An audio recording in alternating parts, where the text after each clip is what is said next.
Nah, ketika manusia memilih kafir, itu haknya. Maka Allah berikan kebebasan sepenuhnya kepada manusia yang memilih kafir untuk menjalani kehidupan ini semau dia, semau hawa nafsu dia. Allah berikan kebebasan sepenuhnya. Silakan baca di dalam Al-Quran atau di dalam hadis Rasulullah SAW. Tidak akan pernah kita temukan satu ayat, satu hadis di mana Allah mengatur kehidupan orang kafir. Orang kafir diberi kebebasan sepenuhnya, mau berbuat apapun di dunia ini. Tinggal dia harus menanggung resiko pilihannya itu di akhirat nanti. Tapi kepada mereka yang memilih beriman, hilang sudah kebebasan ini sepenuhnya. Karena seorang mukmin dia dituntut untuk Islam. Akar katanya adalah aslama, berserah diri. Yang beriman kepada Allah, dia harus menyerahkan dirinya sepenuhnya kepada Allah. Sepenuhnya dia siap untuk diatur hidupnya oleh Allah Subhanahu wa Ta'ala. Tanpa lagi dia mempergunakan akalnya untuk bertanya, mengapa Allah wajibkan saya berbuat ini, kenapa Allah haramkan saya melakukan ini. Kalaupun pertanyaan itu muncul dalam dirinya, maka keimanan dia akan menjawab, saya lakukan ini karena Allah perintahkan, dan saya tinggalkan hal ini karena Allah melarangnya. Itu jawaban seorang mukmin. Dia tidak akan berusaha mencari ilah hukum, alasan hukum, apa manfaatnya, apa hikmahnya.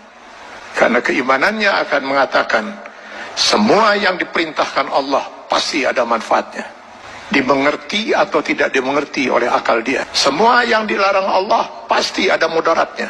14 abad umat Islam tidak pernah mengerti bahwa dalam daging babi itu terdapat cacing pita. Cacing pita baru ditemukan di akhir abad 18 Masehi. Apakah umat Islam selama 14 abad itu makan daging babi? Tidak. Setiap yang dilarang oleh Allah pasti ditinggalkan oleh seorang mukmin. Maka seorang mukmin harusnya siap untuk mengislamkan dirinya secara penuh, secara utuh, secara kafah. Maka kepada orang yang memilih beriman itu Allah menyeru, ya ayyuhallazina amanu dukhulu fis-silmi kafah. Kalau memang kalian memilih beriman, masuklah ke dalam Islam itu secara kafah, secara utuh. Mengislamkan diri kita setiap detik, baik dalam hubungan hablum minallah maupun hablum minan nas.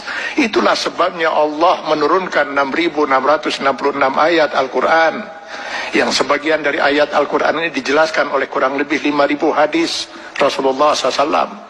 Kenapa harus Allah turunkan ribuan ayat Al-Quran dan ribuan hadis ini? Karena yang mau diatur hidup seorang mukmin itu bukan hanya sekedar sholat, saum, zakat, haji saja. Seluruh kehidupan dia per detik, Pak. Mulai dari masuk WC, keluar WC, sampai mengatur kehidupan bermasyarakat, bernegara. Ini kalau dia mau milih beriman.